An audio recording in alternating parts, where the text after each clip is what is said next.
जय हिंद दोस्तों। आप सभी का आपके अपने YouTube परिवार जीएस दरबार में हार्दिक स्वागत है। दोस्तों, जैसा कि आप सभी को पता है कि जो आपका उत्तर प्रदेश कांस्टेबल का पेपर हुआ था फरवरी में, उसका फिर री एग्ज़ाम होना था, तो वो जो है उसकी डेट आ गई है। अगस्त में आपका जो है री एग्ज़ाम है और कुल जो है 5 दिन जो है आपका पेपर होगा और 10 पालियों में। तो आप सब तैयार हो गए होंगे। 23, 24, 25 और 30 और 31 जो है अगस्त को आपका पेपर होना है। तो यहाँ से अगर देखा जाए तो मोटा मोटा आंकड़ा कि 1 महीने से कम समय बचा है और इसमें कितने अच्छे तरीके से हम लोग जीके और जीएस से संबंधित प्रश्न कर पाएँ, उसके बारे में लेकर जो है हम लोग आज प्रैक्टिस सेट आए हैं। यह जो है प्रैक्टिस सेट 1 है। इसके पहले जब फरवरी में आपका एग्ज़ाम हुआ था तो मैंने वहाँ पे आपको प्रीवियस ईयर क्वेश्चन भी कराए थे और साथ ही साथ प्रैक्टिस सेट भी कराए थे। तो जिन लोगों ने उन वीडियो को नहीं देखा है या प्रीवियस ईयर क्वेश्चन नहीं देखे हैं और आप करना चाहते हैं तो प्लेलिस्ट में जाके आप वहाँ से कर सकते हैं। बाकी मैंने जो है डिस्क्रिप्शन में जो है प्लेलिस्ट की लिंक दे दी है, आप वहाँ से जाकर कर सकते हैं। तो आइए बिना किसी देरी के आज जो है पहला प्रैक्टिस सेट करते हैं। आपके स्क्रीन पर पहला प्रश्न है कि भाषा के आधार पर राज्यों का पुनर्गठन किस वर्ष किया गया था? 1950, 1951, 1952 या 1956? तो इसका सही जवाब दोस्तों बताइए। तो हाँ दोस्तों, इसका सही जवाब जो है वो 1956 है। 1956 में जो है राज्यों का पुनर्गठन किया गया था। कभी कभी प्रश्न दोस्तों ये भी बन जाता है कि जो राज्यों का पुनर्गठन किया गया था उस किसकी जो समिति बनी थी उसके अध्यक्ष कौन थे? तो जो फजल अली थे। कौन? फजल अली। फजल अली की अध्यक्षता में जो है एक समिति गठित की गई थी और उसके माध्यम से ये समिति का सन भी अगर आप याद रखें तो 1953 में समिति गठित की गई थी और इसके माध्यम से बताया गया था कि जो राज्यों का पुनर्गठन होना चाहिए और वो किस आधार पे होना चाहिए, तो भाषा के आधार पे। तो इस तरीके से इतनी बातें आप याद रख सकते हैं। बाकी जो फजल अली जो समिति थी इसमें 2 सदस्य और भी शामिल थे, उनके भी नाम अगर आप याद रखना चाहें तो हृदयनाथ कुंजरू और M.K. पाडिक्कर, ये 2 लोग थे और भी। तो आइए अगला प्रश्न देख लेते हैं। अगला प्रश्न है, जापान में होन्शु नामक द्वीप किसके लिए प्रसिद्ध है? तेल, कोयला, लौह अयस्क या हीरा? तो जो होन्शु द्वीप है यह जो है तेल के लिए प्रसिद्ध है दोस्तों। अच्छा, इसके बारे में और क्या जानकारी बन सकती है? किसके बारे में? होन्शु द्वीप के बारे में। तो हम लोग बात करें, जो होन्शु द्वीप है ये जापान का सबसे बड़ा द्वीप है। तो एक तो यह सबसे बड़ा पॉइंट बनता है कि ये जो होन्शु द्वीप है ये जापान का सबसे बड़ा द्वीप है, सबसे बड़ा द्वीप है। और साथ ही साथ यहाँ से बड़ी मात्रा में तेल मिलता है, जस्ता मिलता है, तांबा मिलता है, इसलिए यह प्रसिद्ध है। इसमें ऑप्शन में तेल दिया है तो तेल इसका सही जवाब हो जाएगा। अगला प्रश्न देख लेते हैं दोस्तों। अगला प्रश्न है, भारत में किस गवर्नर जनरल को स्थानीय स्वशासन का पिता कहा जाता है? बताइए। Lord Wellesley, Lord Canning, Lord William Bentinck या लॉर्ड रिपन? हो गया ना कंफ्यूज कि कौन सा है? ऐसे तो आपको याद था, लेकिन अब जब 4 ऑप्शन आ जाते हैं, कैनिंग, रिपन, बेंटिंग, तो आप जो है कंफ्यूज हो जाते हैं। लेकिन आप कंफ्यूज नहीं होना, क्यों? क्योंकि इसका सही जवाब जो है लॉर्ड रिपन है। दोस्तों, जितनी भी गलती आप कर सकते हैं प्रैक्टिस सेट में कर लीजिए, वहाँ मत करिएगा। देखिए, अगर बात करें स्थानीय स्वशासन की शुरुआत लॉर्ड रिपन ने की थी और कभी कभी पूछ लिया जाता है किस वर्ष में की थी, तो हमको याद रखना है 1882 में लॉर्ड रिपन ने जो है स्थानीय स्वशासन की शुरुआत की थी। इसके अलावा लॉर्ड रिपन ने और भी अन्य कार्य किए हैं, जैसे वर्नाकुलर एक्ट को समाप्त कर दिया था 1882 में ही, प्रथम फैक्ट्री एक्ट भी लाए थे और सबसे मुख्य पॉइंट जो लॉर्ड रिपन से बनता है कि प्रथम नियमित जनगणना इन्होंने शुरू कराई थी। ये आपको याद रखना है। वैसे तो कह सकते हो जो जनगणना की शुरुआत लॉर्ड मेयो ने कराई थी, लेकिन नियमित जनगणना शुरुआत जो है किसने कराई थी? लॉर्ड रिपन ने कराई थी। ये भी पॉइंट आपको याद रखना है। अगला प्रश्न, निम्नलिखित में से किसने पहले 1935 में संविधान सभा का सुझाव प्रस्तुत किया था? बताइए। आपके ऑप्शन हैं नेहरू, गांधी, JP नारायण या जो है MN राय। ये तो दोस्तों सरल प्रश्न है, इसका सही जवाब क्या हो जाएगा? MN राय ने जो है सबसे पहले 1935 में संविधान सभा का सुझाव प्रस्तुत किया था। आगे बढ़ते हैं। इसमें कुछ ज़्यादा पॉइंट नहीं हमको देखना है, जिसमें मुख्य बिंदु बन सकते हैं वही प्रश्नों के बारे में अच्छे तरीके से चर्चा करेंगे। अगला है, वर्तमान कंप्यूटरिंग में समस्त विश्व में कौन सा कोड प्रयोग किया जाता है और स्वीकार्य है? बताइए। आपके ऑप्शन हैं ASCII या EBCDIC या होलरिथ कोड या ISCII। बताइए कौन सा कोड इस समय प्रयोग में किया जाता है और साथ में स्वीकार्य है? तो इसका सही जवाब दोस्तों हो जाएगा ASCII। चलो दोस्तों, इसका कलर चेंज कर लेते हैं पेन का, तो थोड़ा UPP वाला आपको फील आना चाहिए, तो इसलिए इसको नीला कर लेते हैं। अब आपको भी आनंद आएगा। आगे बढ़ते हैं। अगर इसमें थोड़ा अगर एक पॉइंट और भी आप जानना चाहें तो ये कह सकते हैं कि जो आपका ऑप्शन ASCII है, यह जो है कह सकते हो कंप्यूटरिंग कोड है, और इसमें कोड में कितने बिट इस्तेमाल किए जाते हैं? तो 7 या 8 जो है बिट इस्तेमाल किए जाते हैं, ये आपको याद रख सकते हैं। अगला प्रश्न देख लेते हैं। अगला है, व्हेन द रिवर स्लीप्स उपन्यास किसके द्वारा लिखी गई? अनुराधा राय, विक्रम सेठ, शोभा डे या स्टेरीन कायर? ये हो सकता है आपके लिए नया प्रश्न हो, तो इसका मैं सीधे जवाब बता देता हूँ। इसका सही जो जवाब हो जाएगा स्टेरीन कायर। ऑप्शन डी दोस्तों इसका सही जवाब है। क्यों? क्योंकि देखिए, जो व्हेन द रिवर स्लीप्स है, इसका जो है किसको लिखा किसने है? जो स्टेरीन कायर ने लिखा है। आगे बढ़ते हैं। अगला प्रश्न देख लेते हैं। अगला प्रश्न है, प्रत्येक वर्ष कितने नोबेल पुरस्कार दिए जाते हैं? बहुत ही अच्छा प्रश्न है। ये कलर कुछ जम नहीं रहा है, दूसरा कलर देखते हैं। ये देखते हैं। बताइए कितने प्रत्येक वर्ष नोबेल पुरस्कार दिए जाते हैं? 5, 7, 4 या 6? हाँ, तो हर साल जो है 6 नोबेल पुरस्कार दिए जाते हैं। ऑप्शन डी इसका दोस्तों बिल्कुल सही जवाब हो जाएगा। अच्छा, कभी कभी पूछ लिया जाता है कि किसकी याद में जो है नोबेल पुरस्कार दिए जाते हैं? तो एक स्वीडिश वैज्ञानिक थे जिनका नाम था अल्फ्रेड नोबेल। अल्फ्रेड नोबेल थे, उनकी याद में हर वर्ष जो है नोबेल पुरस्कार दिए जाते हैं। और कितने दिए जाते हैं? तो 6 दिए जाते हैं। और किस किस क्षेत्र में दिए जाते हैं? तो पहला तो शांति के क्षेत्र में, दूसरा साहित्य के क्षेत्र में, तीसरा भौतिक के क्षेत्र में, चौथा रसायन के क्षेत्र में, पांचवा चिकित्सा के क्षेत्र में और छठवां अर्थशास्त्र के क्षेत्र में। इस तरीके से 6 नोबेल पुरस्कार दिए जाते हैं, ये आपको याद रखना है। और जो ये नोबेल पुरस्कार की शुरुआत हुई थी वो 1901 में की गई थी। आगे बढ़ते हैं। अगला है, वर्ल्ड वाइड वेव का आविष्कार किसने किया? आपके ऑप्शन हैं टिम बर्नर्स-ली, मार्टिन कूपर या आर सैमुअल टॉमलिंसन या चार्ल्स बेबेज। जल्दबाजी नहीं करना है, आप चार्ल्स बेबेज लगा दें। चार्ल्स बेबेज नहीं है। इसका सही जवाब क्या है दोस्तों? Tim Berners-Lee. ऑप्शन ए इसका दोस्तों बिल्कुल सही जवाब है। कभी कभी जो है इसका फुल फॉर्म भी पूछ लिया जाता है कि वर्ल्ड वाइड वेव का फुल फॉर्म बताइए। सॉरी, शॉर्ट नेम इसको क्या बोलेंगे? WWW। हम फुल फॉर्म बोल रहे हैं। WWW का फुल फॉर्म पूछ लिया जाता है तो हम क्या बताएंगे? World wide wave. और किसने इसका आविष्कार किया? तो टिम बर्नर्स-ली ने इसका आविष्कार किया था। आगे बढ़ते हैं। अगला प्रश्न देख लेते हैं। प्रश्न संख्या 9 है, जल्लीकट्टू के साथ जुड़ा हुआ है। बताइए, त्रिचूर, ओणम, कार्तिगाई या पोंगल? तो जो जल्लीकट्टू है ये पोंगल के साथ में जुड़ा हुआ है, तो ऑप्शन डी इसका दोस्तों सही जवाब है। अच्छा, ये बताइए कि इसके बारे में और आप क्या जानते हैं?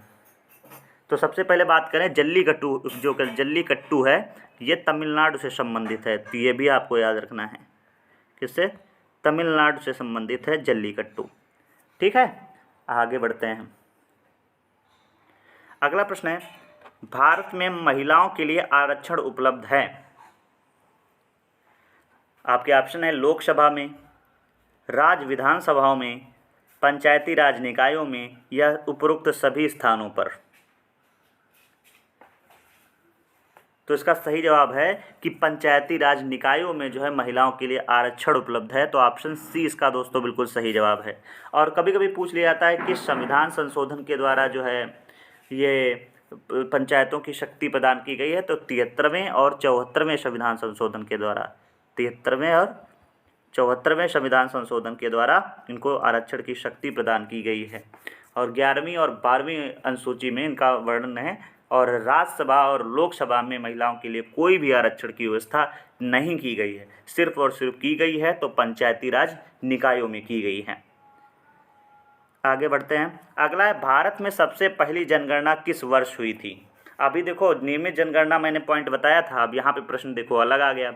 यहाँ पे आ गया है कि पहली जनगणना किसके द्वारा कराई गई थी, तो मैंने वहाँ पे बताया था कि लॉर्ड मेयो ने कराई थी, लेकिन यहाँ पे वर्ष पूछ लिया गया है। तो बताइए 1852, 1872, 1881 या 1952।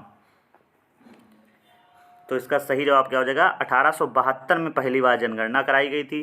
किसके द्वारा कराई गई थी? लॉर्ड मेयो के द्वारा कराई गई थी। और साथ ही साथ नियमित जनगणना अगर पूछी जाएगी तो हम क्या बताएंगे? लॉर्ड रिपन के द्वारा। इसके अलावा पूछ लिया जा सकता है कि 2011 में जनगणना हुई थी वो कौन सी जनगणना थी? तो वो जो है 15वीं जनगणना थी। और साथ ही साथ पूछ लिया जा सकता है, अगर प्रश्न को थोड़ा और टिपिकल बनाना होगा तो पूछ लेंगे स्वतंत्र भारत की कौन सी जनगणना थी, तो हम बताएंगे 7वीं थी। स्वतंत्र भारत की 7वीं थी और वैसे अभी तक कुल देखी जाए तो 15वीं थी। अगला प्रश्न है, बहुत ही अच्छा प्रश्न है, करंट अफेयर से प्रश्न पूछा गया है कि हाल ही में किस संगठन ने सार्वजनिक स्वास्थ्य के लिए जनरेटिव एआई का उपयोग करते हुए एक डिजिटल स्वास्थ्य प्रमोटर प्रोटोटाइप साराह पेश किया है? WHO, WTO, ELO, UUNDP किसके द्वारा बताओ ये एआई जनरेट सिस्टम शुरू किया गया है? तो इसका सही जवाब हो जाएगा WHO। और WHO का फुल फॉर्म क्या है? World Health Organization. इस तरीके से आपको याद रखना है। प्रश्न संख्या 13 है। प्रश्न 13 बहुत ही अच्छा प्रश्न है कि ISDN एक दूरसंचार प्रौद्योगिकी है जहां ध्वनि, वीडियो एवं डाटा के साथ संचरित होते हैं, केवल ध्वनि संचरित होती है, केवल वीडियो संचरित होता है या केवल डाटा संचरित होता है? तो बताइए इसका सही जवाब हो जाएगा कि जो ISDN है इसमें ध्वनि, वीडियो एवं डाटा साथ साथ संचरित होते हैं। ऑप्शन ए दोस्तों इसका बिल्कुल सही जवाब है। कभी कभी प्रश्न पूछा जा सकता है कि जो ISDN है इसका फुल फॉर्म क्या होता है, तो उसको हमें बताना है कि इंटीग्रेटेड, यहाँ पे हम लिख लेते हैं, क्या बताएंगे? इंटीग्रेटेड साथ ही साथ सर्विसेज इंटीग्रेटेड सर्विसेज डिजिटल, और साथ में एन का मतलब हो जाएगा नेटवर्क। इस तरीके से इंटीग्रेटेड सर्विसेज डिजिटल नेटवर्क, इसके माध्यम से ध्वनि, वीडियो एवं डाटा साथ साथ संचरित होते हैं। अगला प्रश्न देखते हैं। अगला प्रश्न दोस्तों है, नई दिल्ली का मुख्य वास्तुविद एवं डिजाइनर कौन था? ये भी प्रश्न आपको, हमें पता है कि आपको पता है 100%। बताइए। ऑप्शन है एडविन लुटियंस, अगला ली कुर्बोजियर या धनपत राय चौधरी, या इनमें से कोई नहीं। ये तो आपको पहले पता है। इसका सही जवाब क्या हो जाएगा दोस्तों? हाँ, ऑप्शन ए इसका सही जवाब हो जाएगा। एडविन लुटियंस ने जो है दिल्ली का मुख्य वास्तुविद एवं डिजाइनर था। अच्छा है, ये बताइए कि जो है दिल्ली से पहले भारत की राजधानी क्या थी? तो हम बताएंगे दिल्ली से पहले भारत की राजधानी क्या था? तो हम बताएंगे कोलकाता थी, लेकिन बाद में जो है दिल्ली स्थानांतरित कर दी गई थी, दिल्ली दरबार में। अगला प्रश्न है प्रश्न संख्या 15। बहुत ही अच्छा प्रश्न है दोस्तों, ये भी करंट अफेयर से जुड़ा कि हाल ही में कौन सा हवाई अड्डा डिजी यात्रा प्रणाली शुरू करने वाला भारत का 14वां हवाई अड्डा बन गया है? दो प्रश्न यही प्रश्न देखो, एक प्रश्न तो यहीं से बन गया कि भारत में जो है भारत का 14वां हवाई अड्डा किस लिए बना है? डिजी यात्रा प्रणाली शुरू करने वाला। ये देखो पॉइंट 2 बन गए। इसके साथ ही साथ अब आपके ऑप्शन देखिए, जयप्रकाश नारायण हवाई अड्डा बिहार, शहीद भगत सिंह हवाई अड्डा चंडीगढ़, मनोहर अंतर्राष्ट्रीय हवाई अड्डा गोवा, देवी अहल्याबाई होलकर हवाई अड्डा मध्य प्रदेश। तो जो जो हवाई अड्डा डिजी यात्रा प्रणाली शुरू करने वाला जो 14वां हवाई अड्डा बना है वो मनोहर अंतर्राष्ट्रीय हवाई अड्डा गोवा है। ऑप्शन सी इसका दोस्तों सही जवाब है। अगला प्रश्न देखते हैं। अगला प्रश्न भी करंट अफेयर से है कि हाल ही में भारतीय खाद्य सुरक्षा एवं मानक प्राधिकरण ने किस शहर में खाद्य सुरक्षा पर जागरूकता अभियान शुरू किया? दिल्ली, लखनऊ, इंदौर, जयपुर। तो जो भारतीय खाद्य सुरक्षा मानक प्राधिकरण है इसने जो है दिल्ली शहर में खाद्य सुरक्षा पर जागरूकता अभियान शुरू किया है। आगे बढ़ते हैं। अगला प्रश्न है संविधान से जुड़ा हुआ। संविधान से जुड़ा प्रश्न है कि संविधान का निम्न में से कौन सा संशोधन केंद्र तथा राज्य में मंत्रिपरिषद के मंत्रियों की अधिकतम संख्या सीमित करता है? संविधान संशोधन बताया गया है 93वां संशोधन, 95वां संशोधन, 97वां संशोधन या 91वां संविधान संशोधन। तो इसका सही जवाब हो जाएगा ऑप्शन डी दोस्तों, 91वां संविधान संशोधन। और ये पूछ लिया जा सकता है कि कब ये आया था, तो 2003 में आया था दोस्तों। 2003 में 91वां संविधान संशोधन आया था। इसमें बताया गया था कि केंद्र तथा राज्य में मंत्रिपरिषद के मंत्रियों की संख्या सदन के कुल सदस्यों के 15% से अधिक नहीं हो सकती। ये बताया गया था इस जो है संविधान संशोधन के माध्यम से। आगे बढ़ते हैं। अगला प्रश्न है प्रश्न संख्या 18 कि हुमायूं की दुर्घटना के आकस्मिक मृत्यु के उपरांत उसके बेटे अकबर को कहाँ मुगल सिंहासन पर बैठाया गया था? लाहौर, कन्नौज या सरहिंद या काबुल। तो आप सभी को पता है कि जो हुमायूं था इसकी जो पुस्तकालय था दीन पनाह, उसमें गिरकर मृत्यु हो गई थी। और उस समय उसका जो बेटा अकबर था वो जो है कालनौर के जो है आक्रमण पर गया हुआ था। और वहाँ पे जो उसका कह सकते हो संरक्षक था बैरम खां, उसने इसको वहाँ पे राज्याभिषेक कर दिया था। कहाँ पे? अभी मैंने नाम लिया था, कलनौर के जो है आक्रमण पर गया था। तो ऑप्शन सी इसका दोस्तों सही जवाब हो जाएगा। अगला प्रश्न है प्रश्न संख्या 19 भारत का निम्नलिखित में से कौन सा राष्ट्रपति निर्विरोध निर्वाचित हुआ था? Doctor S Radhakrishnan, K R. Narayan, Neelam Sanjiva Reddy या डॉक्टर राजेंद्र प्रसाद। बताइए इसका सही जवाब क्या है? हाँ, नीलम संजीव रेड्डी इसका सही दोस्तों जवाब हो जाएगा। वो जो है भारत के जो है निर्विरोध राष्ट्रपति हुए थे। अच्छा, आप सब बता सकते हैं कि इसके पहले क्या थे? तो इसके पहले जो है इनको स्पीकर चुना गया था, लेकिन बाद में इनको राष्ट्रपति बना दिया गया। और ये जो है भारत के 8वें राष्ट्रपति के रूप में शपथ लिए थे। 8वें राष्ट्रपति थे ये, आप इसको याद रख सकते हैं। आगे बढ़ते हैं। अगला प्रश्न है प्रश्न संख्या 20 कि रेडियो तरंग का वेग कितना होता है? 3 × 10⁸ मीटर पर सेकेंड, 1 × 10⁶ मीटर पर सेकेंड या 3 × 10⁶ मीटर पर सेकेंड या 1 × 10⁸ मीटर पर सेकेंड। बताइए इसका सही जवाब क्या हो जाएगा? तो हाँ, इसका सही जवाब जो है वो 3 × 10⁸ मीटर पर सेकेंड। अगला प्रश्न है FM प्रसारण बैंड के बीच होता है? HF रेंज, VHF रेंज या UHF रेंज या उपरोक्त सभी। बताइए FM प्रसारण बैंड। तो इसका सही जवाब हो जाएगा VHF रेंज। VHF रेंज क्या होता है तो उसके बारे में हम जानकारी ले लेते हैं कि जो VHF रेंज होता है इसका फुल फॉर्म है वेरी हाई फ्रिक्वेंसी।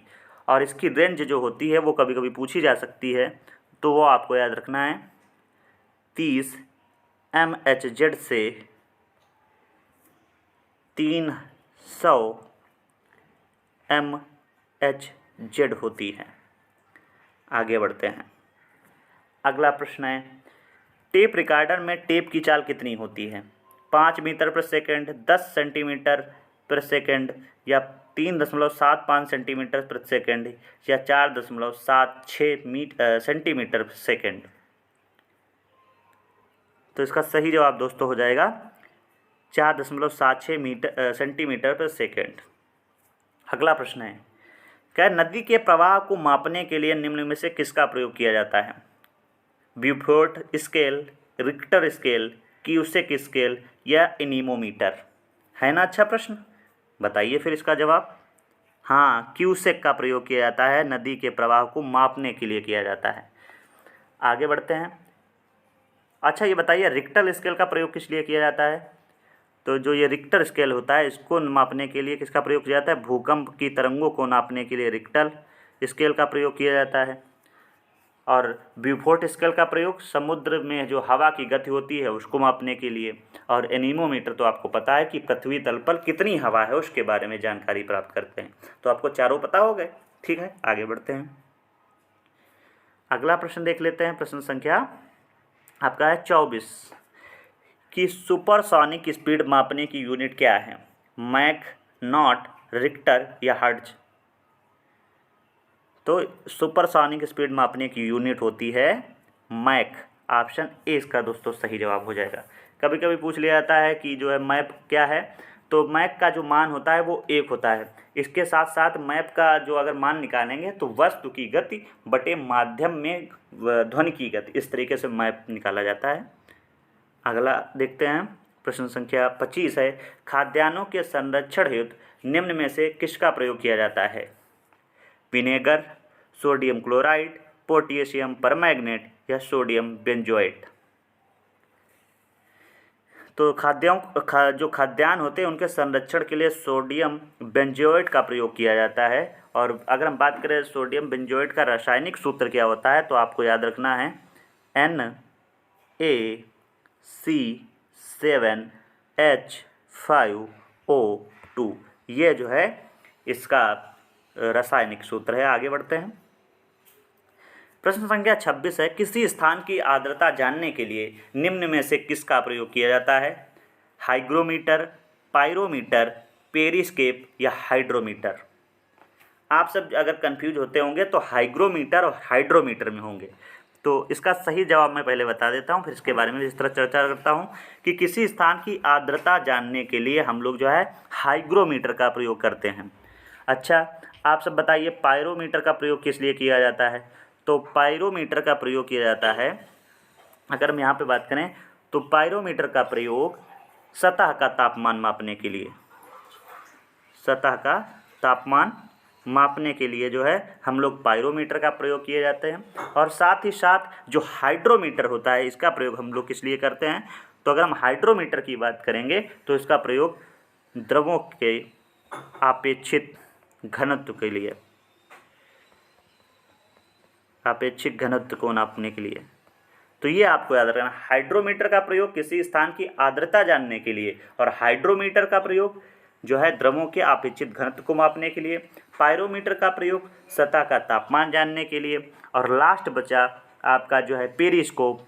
ये जो है एक उपकरण है और वो किस लिए है? जो पनडुब्बियों के उपयोग में किया जाता है। और इससे ये पता किया जाता है कि पानी के सतह नीचे जो है कितना जो है ये पनडुब्बी डूबी हुई है, इस तरीके को देखने के लिए प्रयोग किया जाता है पेरिस्कोप का।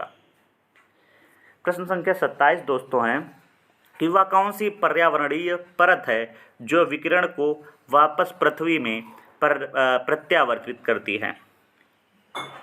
स्ट्रेटोस्फीयर, आयनोस्फीयर, एक्सोस्फीयर या ट्रोपोस्फीयर? मतलब आपने देखा ऑप्शन आपके किस में दिए हैं? इंग्लिश में दिए हैं। इसके लिए आपको जो है जैसे क्षोभ मंडल, समताप मंडल, मध्य मंडल, आयन मंडल, बहिर्मंडल हैं, इनको आपको इंग्लिश में भी पता होना चाहिए। तो इसका दोस्तों जो सही जवाब हो जाएगा कि जो पर्यावरणीय परत है जो विकिरण को पृथ्वी से में परावर्तित करती है, तो स्ट्रेटोस्फीयर। और इसको हिंदी में क्या बोलते हैं? तो इसको हम लोग हिंदी में बोलते हैं समताप मंडल। क्या बोलेंगे? समताप मंडल। यही जो है परत जो क्या करती है? विकिरण को पृथ्वी में परावर्तित करती है। ऑप्शन इसका सही जवाब हो जाएगा ए। अगला देखते हैं। अगला प्रश्न है प्रश्न संख्या 28, निम्न राज्यों में से कौन सा राज्य उदय योजना के लिए समझौता ज्ञापन माऊ पर हस्ताक्षर करने वाला देश का पहला राज्य बन गया है? आपके ऑप्शन हैं उत्तर प्रदेश, झारखंड, मध्य प्रदेश, उत्तराखंड। बताइए। हाँ, तो झारखंड है, ऑप्शन सी इसका दोस्तों बिल्कुल सही जवाब हो जाएगा। ये करंट अफेयर से संबंधित प्रश्न था। अगला प्रश्न है प्रश्न संख्या 29 कि महात्मा गांधी भारतीय राष्ट्रीय कांग्रेस के अध्यक्ष किस वर्ष बने? 1923, 1924, 1925 या 1922?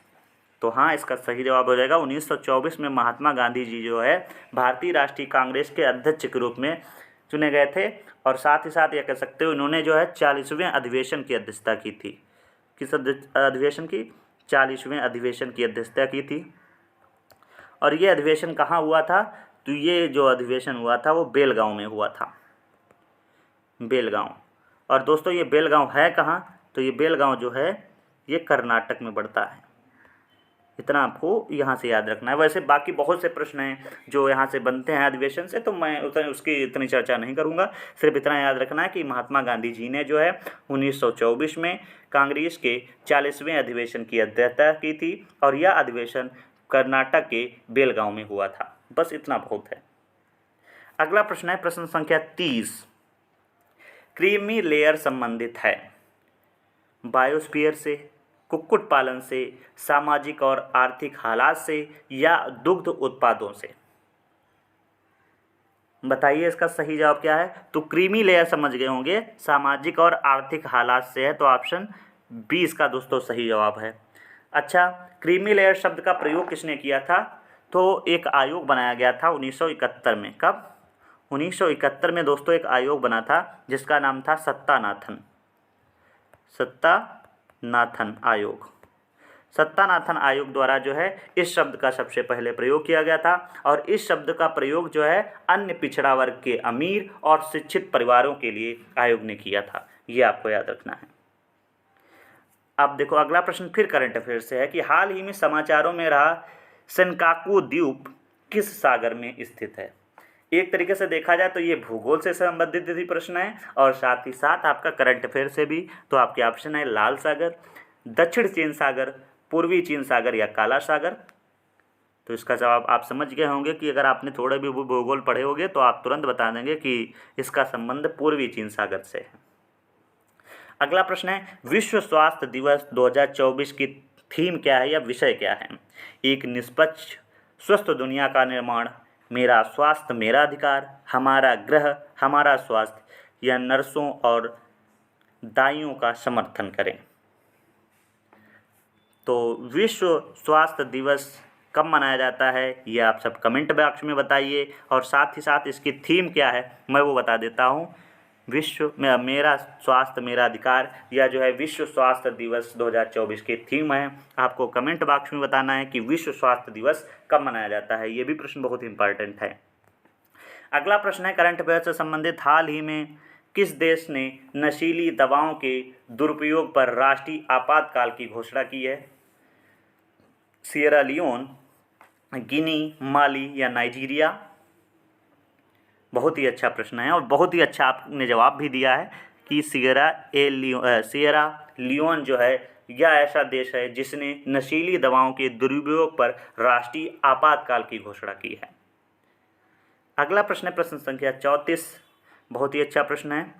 पूछा गया भारत में संप्रभुता, एकता और अखंडता सुनिश्चित और संरक्षित करने का भाव निहित है प्रस्तावना में, राज्य के नीति निर्देशक सिद्धांतों में, मूल सिद्ध अधिकारों में या मूल सिद्धांतों में? तो इसका जवाब सही हो जाएगा प्रस्तावना में जो है संप्रभुता, एकता और अखंडता सुनिश्चित करने के लिए हम सभी इस तरीके से प्रस्तावना में दिया गया है। तो ऑप्शन ए इसका सही जवाब हो जाएगा। अगला प्रश्न है रक्त लाल दिखाई देने का कारण होता है प्लाज्मा या कतिपय स्रावों का होना, हीमोग्लोबिन या लोहिताणु? तुरंत आपने इसका जवाब जान लिया होगा कि हीमोग्लोबिन के कारण रक्त का रंग जो है लाल दिखाई देता है। अच्छा, क्यों दिखाई देता है? तो हम इसलिए जानते हैं क्योंकि हीमोग्लोबिन में नीले पीले प्रकाश को अवशोषित कर लेता है और जब ये ऑक्सीजन के संपर्क में आता है तो लाल दिखाई देता है। इस तरीके से आपको याद रखना है। अगला प्रश्न है, लाल बहादुर शास्त्री स्टेडियम कहाँ स्थित है? बताइए, लाल बहादुर शास्त्री स्टेडियम कहाँ स्थित है? तो हम बताएंगे लाल बहादुर शास्त्री स्टेडियम, ये आपको कमेंट बॉक्स में चलो बता दीजिए। एक क्वेश्चन तो बनता है, आप कमेंट बॉक्स में बताएं कि लाल बहादुर शास्त्री स्टेडियम कहाँ स्थित है। बताइए। चलो आगे बढ़ते हैं, अगला देख लेते हैं। आज का दोस्तों अंतिम प्रश्न है ये। अच्छा, बता दिया जाए। चलो बता दिया जाता है कि लाल बहादुर शास्त्री स्टेडियम कहाँ है। जो लाल बहादुर शास्त्री स्टेडियम है ये जो है हैदराबाद में है। आगे बढ़ते हैं। अगला प्रश्न है, लास्ट है आज का अंतिम दोस्तों प्रश्न है कि हाल ही में दोनों देशों के बीच हुए समझौते के अनुसार भारत ने नेपाल से कितनी मात्रा में जल विद्युत खरीदने की सहमति प्रकट की है? अब इसका जवाब आप कमेंट बॉक्स में ज़रूर देंगे। वो वाला पिछला प्रश्न आप सब कह रहे थे तो मैंने इसको बता दिया था। आप बताइए कमेंट बॉक्स में कि हाल ही में दोनों देशों के बीच हुए समझौते के अनुसार भारत ने नेपाल से कितनी मात्रा में जल विद्युत खरीदने की सहमति व्यक्त की है। आप इसको प्रश्न संख्या 37 करके फिर इसका जवाब बताना है। तो दोस्तों इस वीडियो में बस इतना ही रखते हैं। मुझे आशा है कि आप सभी को ये प्रैक्टिस सेट बहुत ही अच्छा लगा होगा। यदि अच्छा लगा है तो आप सब कमेंट बॉक्स में बताइए कि इस तरीके से और भी प्रैक्टिस सेट कराए जाएँ। दोस्तों वीडियो के लास्ट तक जुड़े रहे उसके लिए आपका बहुत बहुत धन्यवाद। जय हिंद, जय भारत।